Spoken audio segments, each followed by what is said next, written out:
Hi everyone, Nicole Moore, low carb keto health dietitian, and today I thought I would do a little bit of a deep dive into intermittent fasting. It is something that I use commonly in our practice at Low Carb Keto Health for a variety of reasons. There's lots of benefits to fasting. It can definitely help people kickstart their weight loss or their chronic disease, diabetes, remission journey.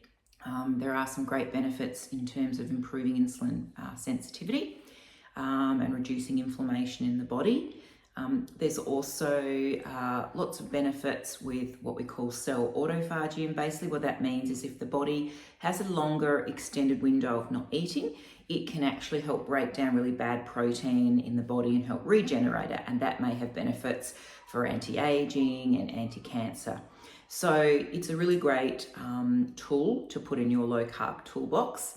And there are different types of fasting, and I will educate my clients on different strategies of fasting, and then they will sort of bring those in and out of their daily routines. And some days they'll do different fasts, or some weeks, and I think that's really good because our bodies do sometimes get used to things, so it is good to change and do different types of fasting. So one of the common fasting strategies is time restricted fasting, and what that ideally means is we close the kitchen at a certain time and then we don't open that kitchen for a period of time.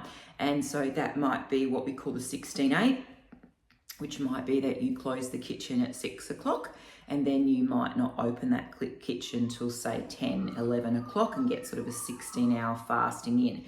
In that fasting window, you can be basically having black tea, black coffee, water. Ultimately, a water fast is the best, but sometimes people need a bit of a caffeine pick-me-up, and ideally that doesn't really spike a massive amount of insulin in the blood, so therefore it is considered an option, particularly if you're just doing it sort of for weight loss. So 16-8, close the kitchen at a certain time and then don't open that kitchen and feed until that 16 hours has passed. And you can do a 16-8, you can do an 18-6, you can do a 24, you can do a 22-2, and so that's where that feeding window gets smaller and smaller. And most people who come into the clinic after about the first 2 weeks, they're already naturally fasting. So it's something I talk to them about by week 2, because they come in and they say, I don't really feel hungry for breakfast. I don't feel like eggs anymore. I don't know what I want. And I go, are you actually hungry? And most of them say no. And I say, well, don't feed until you need. So listen to your body. When you're in that low carb state and you're slightly, you've got ketones in your blood, then you're going to feel naturally less hungry. Your body's become fat adapted. It's actually feeding off itself and using fat as a fuel to create energy in the body to be able to move and do everything you need. So listen to your body when you're doing low carb, because you will find it will come naturally that you don't feel physically hungry.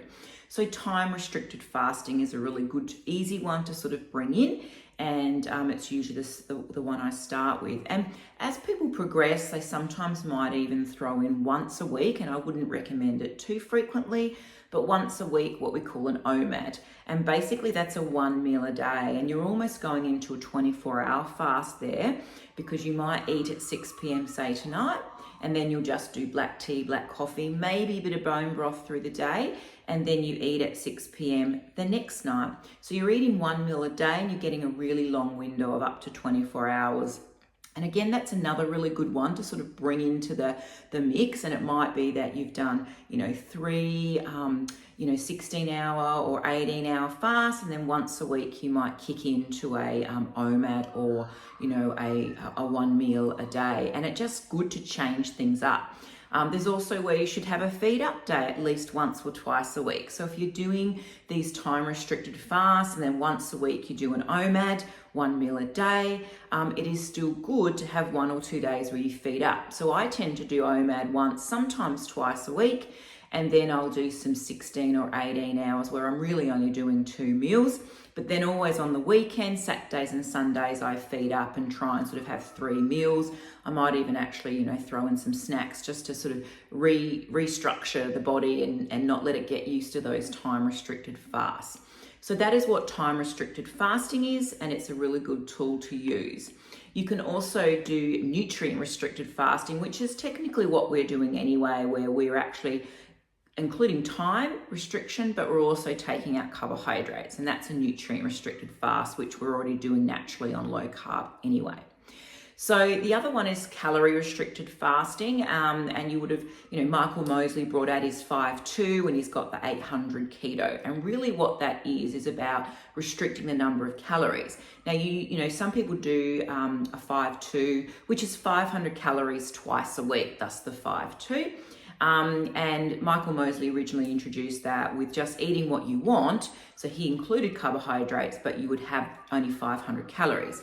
I tend to do a 5-2, 500 calories 2 days a week with a low carb plan. And that might really look like a poached egg in the morning with a cup of steamed asparagus, 1 tin of tuna in brine with 2 cups of greens with a little bit of lemon juice, and then dinner might be a piece of white fish, maybe 120, 150 grams with some steamed broccolini, lots of sea salt, and maybe just a few berries in the evening. So that's low carb. It's under basically sort of 25 grams of carb a day.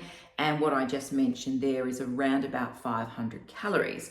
Michael Mosley brought out his 800 fast, and that goes up to 800. The point of the calorie restricted fast is to keep it low carb when you're sort of battling with weight and insulin resistance and diabetes, but is also to take the fat right out. So you're still prioritizing protein. And we're prioritizing on a calorie restricted plan white proteins that are fairly lean, which is mainly fish, eggs, and maybe lean chicken. If you use fish and eggs and lots of vegetables and just some lemon juice and sea salt, you'll easily hit that 500 calorie. I do a little bit of a hack where I use the konjac noodles. The konjac noodles allow to create volume, so you could do a stir fry. You could do a soup with stock and all those noodles and vegetables and a little bit of prawn or something in there. You could do a stir fry with very lean chicken breast and put that through lots of broccoli and just a little bit of soy sauce and some coriander, and create easily a 500 calorie day that is still very low carb but gives you a lot of volume or bulk with the konjac noodle. So if I'm doing a 5-2, I might do 2 meals, and then I create those 2 meals with konjac and prawns and lots of vegetables and make little stir fries or soups, but I get a big volume, so lots of volume and fiber without a lot of calories. So in summary, intermittent fasting, time restricted fasting is great, calorie restricted fasting is great, 1 meal or 2 meals a day, always under the banner of low carb, are the things that we do at the Low Carb Keto Health Practice as part of our low carb journey. So hopefully that's given you a little bit of insight. Always remember when you're low carb and or fasting that you should be keeping your electrolytes up, plenty of water, adding a bit of extra salt, and taking 400 milligrams of magnesium, particularly at night, to stop constipation, headaches, fatigue, and muscle cramps. So I hope that's given you a little bit of an insight into different types of fasting strategies. And please visit us at lowcarbketohealth.com.au, visit our Facebook group, and we're always sharing ideas. And please check out our retreat. We are so excited. Tickets are already booking out, and we've got limited spots. So I can't wait to see you at our retreat, or see you on our Facebook page, or at the clinic. So bye for now.